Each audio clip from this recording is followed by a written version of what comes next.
नमस्कार, मैं अभिषेक और आप देख रहे हैं परफेक्ट मिशन लाइव। आइए रुक करते हैं खबर की ओर। मैं हूं परफेक्ट मिशन लाइव से और मैं इस समय जो है नियमताबाद में हूं। आज जो है आपकी मुलाकात जो है ब्लॉक प्रमुख जी से कराते हैं। आइए उनसे जानते हैं 15 अगस्त के बारे में कि जो है वो क्या कहते हैं। आइए बात करते हैं। सर जो है 15 अगस्त के बारे में जो है आज कल जो है 15 अगस्त है और आज 14 अगस्त है, इसके बारे में क्या 15 अगस्त के बारे में क्या कहना चाहेंगे आप? 15 अगस्त 1947 को हमको आज़ादी मिली। आज 78-79 साल हो गया हमको आज़ाद मिली। इस आज़ादी के पूर्व संध्या पर मैं उन शहीदों को नमन करता हूँ, उन स्वतंत्रता संग्राम सेनानियों को नमन करता हूँ, उन सभी अपने अग्रजों को नमन करता हूँ जिन्होंने अपने प्राण की बाजी दे करके, प्राण की आहुति दे करके हमको आज़ादी दिलाया है। हमको श्रद्धा सुमन अर्पित करता हूँ। आज 15 अगस्त की पूर्व संध्या पर मैं उन ब्लॉक के सभी अधिकारी, कर्मचारीगण, क्षेत्र पंचायत सदस्यगण, प्रधानगण, जिला पंचायत सदस्यगण और विधानसभा चंदौली जनपद के लोगों को भी धन्यवाद देता हूँ, बधाई देता हूँ कि आप 15 अगस्त खुशी के साथ, सौहार्द के साथ मनाएं, क्योंकि आज़ादी जो मिली है, इस आज़ादी के तहत हम आज जिंदा हैं, काम कर रहे हैं। लेकिन आज़ादी तभी हमको पूरी होगी जब इस देश के शहीद, देश के स्वतंत्रता संग्राम सेनानियों के आश्रितों को, उनके परिवार को पूरी सुविधा भारत सरकार और राज्य सरकार को देनी चाहिए, क्योंकि इस प्रदेश में कई लाख लोग स्वतंत्रता संग्राम सेनानियों के, शहीदों के परिवार हैं जिनको कोई पूछने वाला नहीं है। वो प्रतिदिन देश के प्रति, समाज में देश की एकता अखंडता का गुणगान करते हैं। मैं भारत सरकार से, केंद्र सरकार से मांग करता हूँ उन शहीदों को, परिवार को और स्वतंत्रता संग्राम सेनानियों के परिवार को कोई सम्मानजनक सम्मानित किया जाए। इसलिए कि 1972 में इंदिरा गांधी ने, स्वर्गीय प्रधानमंत्री इंदिरा गांधी ने स्वतंत्रता संग्राम सेनानियों को ताम्रपत्र दे करके और उनके आश्रितों को उनको पेंशन दे करके सम्मानित किया था। आज 79 साल के करीब हम पहुंच रहे हैं।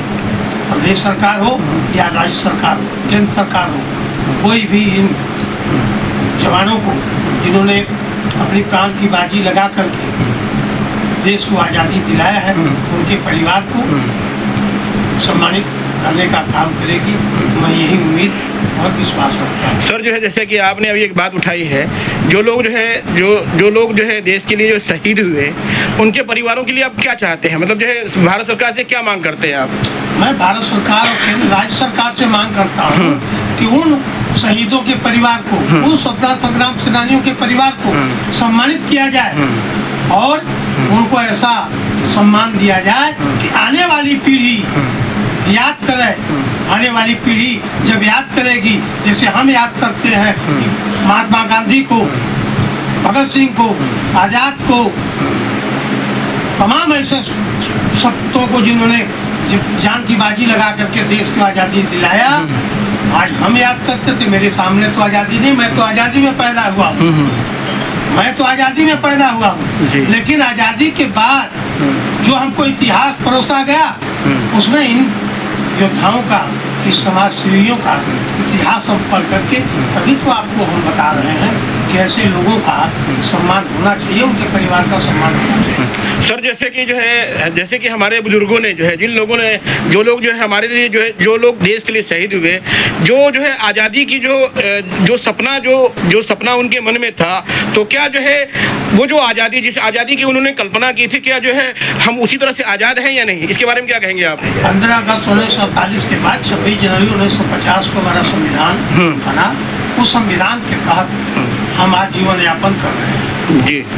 संविधान के तहत हम जी रहे हैं और संविधान के तहत मुझे अधिकार मिला है और उस अधिकार के तहत मैं नियमताबाद का पूर्व प्रमुख हूँ या नियमताबाद के हमारे परिवार की, हमारी धर्मपत्नी प्रमुख है, संविधान के तहत जी। सर जो है 15 अगस्त के जो है इसके ऊपर जो है आप क्या कहना चाहेंगे? लोगों को जो है शुभकामना संदेश के बारे में क्या कहेंगे? मैं 15 अगस्त जी ये हमारा राष्ट्रीय पर्व है, जी। इसको राष्ट्रीय पर्व के रूप में मनाते हैं। मैं देश के सभी वासियों को, जिले के वासियों को और क्षेत्र पंचायत, जिला पंचायत प्रधानगण और सभी सम्मानित अपने सदस्यों, जनप्रतिनिधियों को बधाई देता हूँ, धन्यवाद देता हूँ कि वो इस आज़ादी का जश्न बड़े ही सौहार्दपूर्वक, सम्मानजनक, भाईचारा को लेकर के मनाएंगे, जिससे हमारी देश की एकता अखंडता कायम बनी रहे और राष्ट्रीय ध्वज का सम्मान होता रहे। संविधान हमारा जो है सर्वोपरि है, सबसे ऊपर है, इसके बारे में क्या कहेंगे आप? संविधान हमारा सर्वोपरि है जी। और रहेगा जी। ये विश्व के कई देशों से भी बढ़िया हमारा संविधान है और संविधान के तहत ही हम आज इस देश में उसके बनाए हुए मार्ग पर चलकर, संविधान बनाए हुए नीतियों पर चलकर हम आज भारत का निर्माण कर रहे हैं। देशभक्ति से जो है बढ़ के कोई चीज नहीं, इसके बारे में क्या कहेंगे आप? देशभक्ति से बढ़ के कोई चीज है ही नहीं। जी। पहले हमारा देश, उसके बाद हम। जब राष्ट्र जिंदा रहेगा, हमारा देश जिंदा रहेगा, तो हम जिंदा रहेंगे, हमारा समाज जिंदा रहेगा। और जब मेरा देश ही जिंदा नहीं रहेगा तो मैं जिंदा रह के क्या करूँगा? इस देश को जिंदा रखने के लिए लोगों ने जान की बाजी लगाया था। अपने द्वारा, अपने लिए, अपने लोगों के लिए संविधान बनाया है, उसके साथ हम निर्वासित होकर संविधान के तहत आज देश में निवास कर रहे हैं। इस खबर में बस इतना ही। बने रहिए परफेक्ट मिशन लाइव के साथ।